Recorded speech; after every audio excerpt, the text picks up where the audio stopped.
अस्सलामुअलैकुम। मेरा नाम अल्ताफ़ हुसैन है। मैं इंडियन हूँ और तेलंगाना हैदराबाद ओल्ड सिटी में घर है मेरा। मैं इधर 3 साल 4 महीने पहले आया था सऊदी में काम करने के वास्ते। सास ग्रुप ऑफ डेवलपमेंट बोल के कंपनी है, उसके वर्कर बन के, लेकिन उन्होंने मेरे को हैंड ओवर करे फिर अमेरिकाना में। तो मैं हरदिस में जो है सो मैं कैशियर हूँ और मैं जो है सो मैं क्या काम करता हूँ हरदिस में। 3 साल 4 महीने हो गए मेरे को। उन्होंने जो है सो मैं 2 साल के बाद छुट्टी देते बोले थे, 2 साल के बाद, और पासपोर्ट भी ले लिए मेरा। और मेरे को जाने नहीं दे रहे हैं अब। तो 1 साल से मैं उनको रिक्वेस्ट कर रहा हूँ कंपनी में मेरी भी और अमेरिकाना में भी कि भाई मेरा अकामा भी 7 महीने से एक्सपायर है। अकामा अगर एक्सपायर रहा तो अब बैंक ट्रांजेक्शन नहीं कर सकते। अब मेरी सैलरी आई तो दूसरों के अकाउंट में मंगाना पड़ा, फिर उनको रिक्वेस्ट करना पड़ा कि भाई मेरी मदद कर दो।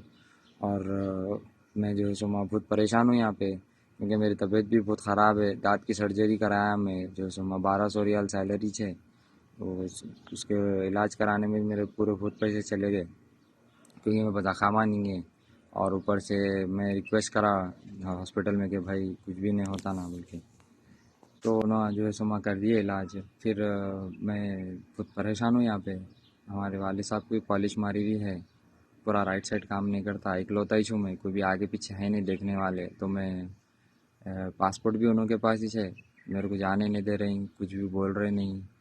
खाली बोल दे रहे तुम एग्जिट लगा दो, इधर आ जाओ कंपनी में। फिर वो कंपनी में कितना टाइम बैठना पड़ता नहीं मालूम, क्योंकि बैठ नहीं सकता, क्योंकि मैं एक ही जो घर में कमाने वाला। घर का किराया, बाबा की दवा, पूरा उनका ट्रीटमेंट का खर्चा, जो सो मैं कुछ भी नहीं करके जो सो मैं घर भेज देता हूँ पूरे पैसे। तो उन्होंने मेरे को बिठा देते फिर 2-3 महीने। तो वो 2-3 महीने में तो मेरा पूरा घर बर्बाद हो जाता। बहुत परेशान हूँ मैं। और मेरी रिक्वेस्ट है एस जयशंकर फॉरेन मिनिस्टर साहब से कि मेरी मदद करिए। और चीफ MIM के head chief secretary chief barrister Asaduddin Owaisi साहब से भी रिक्वेस्ट है कि मेरी मदद करिए, क्योंकि मेरे को आगे पीछे कोई भी है नहीं, मैं इकलौता हूँ। मेरे को ना भाई है ना बहन है, कोई भी नहीं है समझो आप। और मैं बहुत बहुत रिक्वेस्ट करता हूँ शहबाज अहमद ख़ान साहब से भी कि कुछ ना कुछ सल्यूशन करिए, मेरे को यहाँ से निकाल के जो सो घर भेज दीजिए, क्योंकि वालिद साहब मेरे बहुत रो रहे हैं। और मेरे वालदा को भी शुगर हो गई, थायराइड हो गया रो रो के, उनकी भी तबीयत ख़राब हो गई। उनको पहले नहीं था कुछ भी, उन्होंने मेरी टेंशन में ऐसा हो गया, काम में अटक जाता हूँ कि करके। यहाँ पे आए टाइम तो जेलों में से सब जने तकरीबन इंडिया के लोग हैं। तो वही जब मेरी अम्मी की भी तबीयत ख़राब रहती कि मेरे बच्चे को क्या हो गया कि इन्हों जो है समा छोड़ रहे नहीं कंपनी वाले बोल के, मेरे अम्मी को भी मैं जो है समा सब्र दे के रखे हुआ हूँ।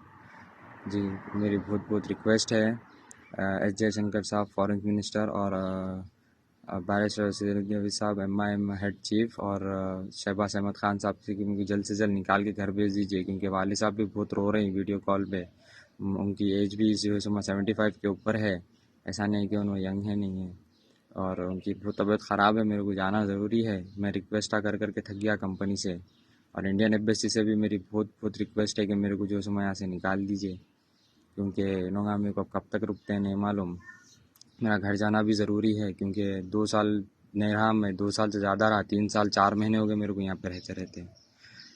तो मेरी रिक्वेस्ट है, फिर से बोल रहा हूँ, मैं रिक्वेस्ट है, मेरे को निकाल दीजिए, क्योंकि मैं बैठ नहीं सकता। मैं अगर बैठ गया तो मेरा घर जो है सो मैं पूरा बर्बाद हो जाता। उन्होंने फिर मेरे को 2 महीने बिठा देते बिना सैलरी के। उसके पासपोर्ट भी उनके पास ही है, मैं कुछ भी एक्शन नहीं ले सकता, पुलिस के पास नहीं जा सकता, बलदिया ऑफिस नहीं जा सकता, लेबर ऑफिस नहीं जा सकता मैं। और इसलिए मैं इंडियन एम्बेसी से डायरेक्ट रिक्वेस्ट कर रहा हूँ कि मेरी को फाइनेंशियल प्रॉब्लम है, तो मैं कुछ भी नहीं कर सकता, बैठ जा नहीं सकता अचानक ड्यूटी से। तो मेरी थोड़ी मदद करिए इंडियन एम्बेसी और जयशंकर साहब और असदुद्दीन अवैसी साहब MIM, और जो है सो शहबाज अहमद ख़ान साहब से भी मेरी दरख्वास्त है, प्लीज़ प्लीज़ मेरी मदद करिए।